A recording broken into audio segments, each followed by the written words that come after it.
આઈ એમ infinite.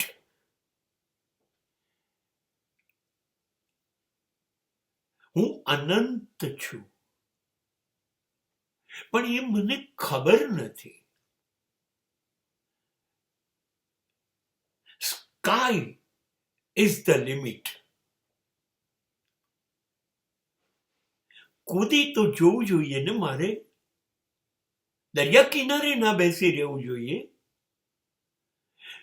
જો મેં છલાંગ મારી તો મને ખાતરી છે કે મારી અંદર એ તાકાત છે, હું 7 દરિયા તરીને પાર જઈ શકીશ.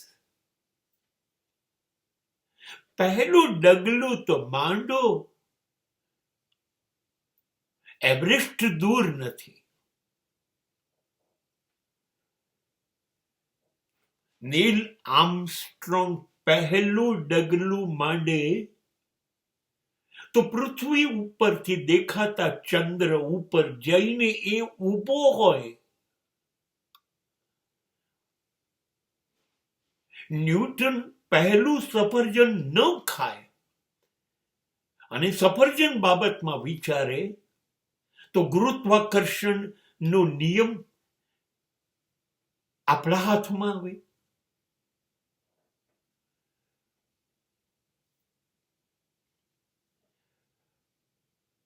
ટેકનોલોજી ક્યાં પહોંચી છે?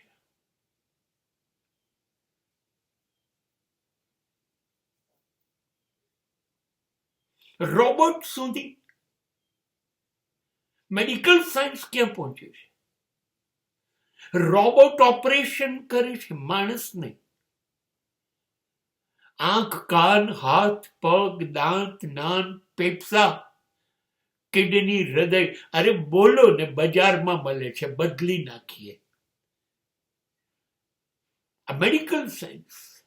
આપણી પાસે આ અનંતતા છે. We don't have particular capacity. We are beyond capacity. આપણી વિકસવાની તાકાત, આપણી તાકાત ખબર નથી એટલે અનંત છે.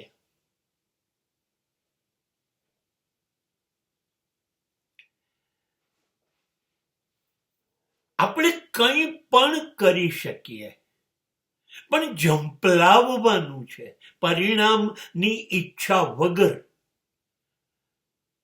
આગળ રસ્તો ખુલતો જશે. તમે શરૂ તો કરો. અંદર સે ફૂટી નીકળશે શક્તિઓનો ધોધ. બહારથી કશું ન દેખાતા તમે જ્વાળામુખી છો, ફાટશો.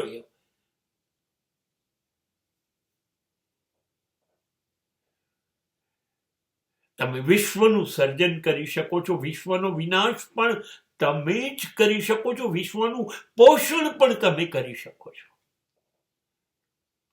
તમે જ બ્રહ્મા સર્જન, વિષ્ણુ પોષણ, મહેશ નાશ. તમે જ ત્રિમૂર્તિ છો. અને આ બધું જ વિજ્ઞાન દ્વારા સાબિત થયેલું છે. હા, પણ તમારે પુષ્કળ વાહિયાત લાડ કરવા છે પોતાને.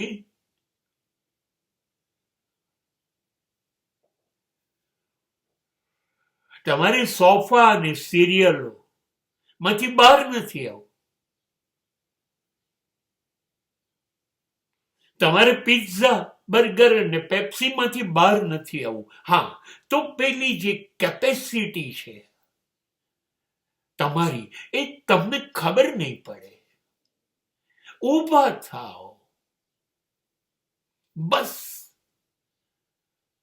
તમે પહેલો નિર્ણય કરો અને તરત નિર્ણયની દિશામાં કામ કરવાનું શરૂ કરો.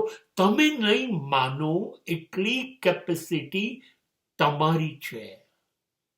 બસ તમે ખાલી આજે વાદળોને હલાવો, કાલે પર્વત હલી જશે.